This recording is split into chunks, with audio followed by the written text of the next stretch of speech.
Wahai para kaum muslimin, sadarilah bahwa cacian, kritikan di muka umum dan makian kita terhadap penguasa sungguh hanya akan memperburuk keadaan. Apakah Allah Subhanahu wa taala akan merubah keadaan penguasa apabila kita mencaci-caci mereka? Atau sebaliknya, apabila kita bersabar, mendoakan kebaikan bagi mereka, bukankah ada kemungkinan Allah akan memperbaiki mereka? Lalu mengapa kita memilih jalan untuk mencaci makinya? Apabila kita mencaci maki penguasa, apakah pahala yang kita dapatkan atau dosa? Sebaliknya, apabila kita mendoakan kebaikan bagi penguasa, pahala yang kita dapatkan atau dosa? Maka seorang yang berakal sehat tidak akan memilih jalan untuk mencaci maki penguasa yang ada. Apakah seorang mukmin akan mencaci dan memaki apa yang Allah takdirkan atasnya ketika tidak sesuai dengan seleranya?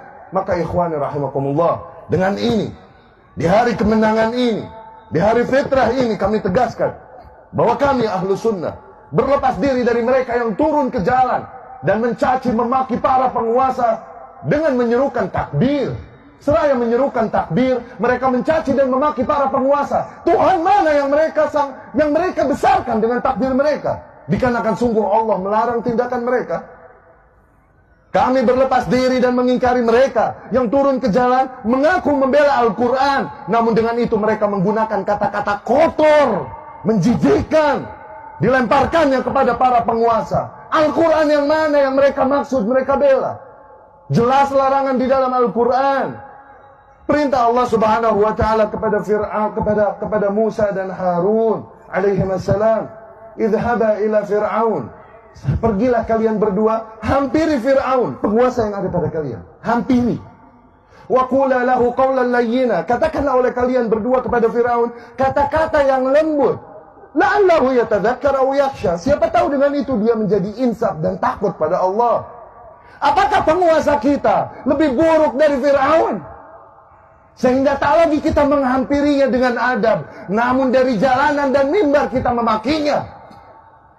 Apakah penguasa kita lebih buruk dari Fir'aun yang yasumuna abna'akum wa yastahyuna nisa'akum, membantai anak-anak laki kalian, membiarkan wanita hidup, yang berkata inni rabbukumul a'la, akulah Tuhan kalian yang maha tinggi? Apakah penguasa kita lebih rusak dari Fir'aun sehingga tidak lagi kata-kata lembut yang kita gunakan untuk menegurnya, tapi kata-kata kotor, makian, cacian kepadanya?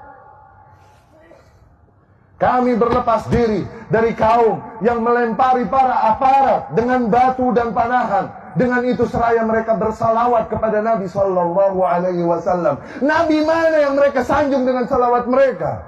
Sesungguhnya Nabi Sallallahu Alaihi Wasallam melarang tindakan demikian. Nabi bersabda, "Man arada an yansaha li sultan," barang siapa yang hendak membawakan nasihatnya kepada penguasa, falyakhudh biyadihi, maka agar dia ambil tangannya, wa yakhlu bih, dan berdua-dua dengannya. Fa in qabila minhu fadha, apabila penguasa tersebut menerima nasihatnya, maka alhamdulillah. Wa illa, namun apabila penguasa tersebut tidak menerima nasihatnya, faqad adda alladhi ma alaih, maka ia telah menunaikan kewajibannya. Dia tidak memiliki hak memaksa kepada para penguasa dengan adab dan baik. Seraya bersalawatan, mereka lakukan keburukan, kerusakan di muka bumi itu. Seraya bersalawat atas nama Nabi Muhammad SAW. Nabi yang mana yang mereka maksudkan dengan salawat mereka itu? Orang-orang mati di antara mereka sebut dan mereka syiarkan dengan nama mati syahid. Dikarenakan tindakan yang mereka lakukan katanya adalah jihad fisabilillah. Sungguh para aparat yang berjihad menghalau kalian yang hendak membuat pintu kerusakan dan fitnah pada umat. Aparat yang berjihad, bukan mereka. Adapun yang mati di antara mereka sebagaimana Rasul katakan, man mata walaysa ala unuqihi bai'ah. Di sabda lain Rasul sallallahu alaihi wasallam bersabda, "Man kharaja min at-ta'ah," barang siapa yang membangkang kepada penguasa, kalaupun hanya sejengkal. Tsumma mat, kemudian dia mati dalam keadaan itu, mata mitah jahiliyah, dia mati dalam keadaan bangkai jahiliyah. Syahid apa yang mereka maksudkan? Nabi mana yang mereka jadikan tuntunan untuk tindakan mereka? Di mana mereka dari anjuran Allah dan Rasulnya ini sallallahu alaihi wasallam? Ikhwati rahimakumullah, demi Allah banyak nilai yang ingin kami sampaikan. Namun dikarenakan terbatasnya waktu, kondisi, maka kami cukupkan sekian. Terakhir kami pesankan sebuah pertanyaan. Tanyakan ini pada diri kalian masing-masing. Tanyakan ini pada lubuk hati kalian yang paling dalam dan nurani kalian.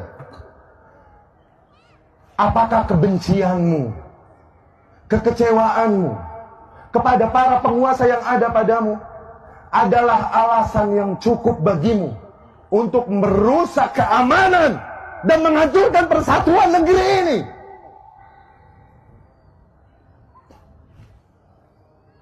Apakah semua kebencianmu dan kekecewaanmu reason enough, adalah alasan yang cukup bagimu untuk ikut memberikan sumbangsih dalam tindakan-tindakan yang mengacaukan persatuan negara, mengancam keamanan negara, membuka pintu fitnah, penjarahan, dan lain-lain? Demi Allah, mereka yang bergerak dengan nama Islam sama sekali tidak mewakili ajaran Islam yang mulia ini.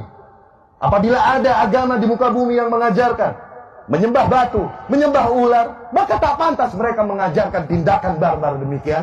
Apalagi agama Islam yang mengajarkan untuk mengesahkan Allah Subhanahu wa taala tauhid, mengajarkan kita untuk mengikuti contoh semulia-mulianya Nabi, semulia-mulianya manusia, Nabi Muhammad sallallahu alaihi wasallam. Fa inna lil haqqi mararah na'lamuha. Sesungguhnya pada hak terdapat rasa pahit dan konsekuensi yang pahit yang kami ketahui. Namun hak tetaplah hak yang harus disampaikan. Sebagaimana Rasul sallallahu alaihi wasallam katakan, "Qulil haqqa walau kan murran." Katakanlah yang hak, kalaupun hal tersebut pahit. Pahit dikarenakan bertentangan dengan selera umumnya manusia. Pahit dikarenakan resiko yang pahit bagi orang-orang yang menyampaikannya. Tapi itu hak yang harus disampaikan. Dengan itu kami memohon pertolongan kepada Allah Subhanahu wa taala untuk menyampaikan kebenaran ini. Semoga dengan itu kami termasuk ke dalam taifah mansurah yang disabdakan oleh Rasulullah sallallahu alaihi wasallam, la tazalu taifatun min ummati 'alal haqqi zahirin. Akan senantiasa ada satu kelompok di antara umatku yang senantiasa mereka menegaskan yang hak, la yadurruhum man khadalahum wala man khalafahum. Mereka tak gentar menghadapi orang-orang yang mengkhianati mereka dari golongan kaum muslimin. Dan juga tak gentar menghadapi orang-orang yang menentang mereka dari golongan kafir. Bismillahirrahmanirrahim.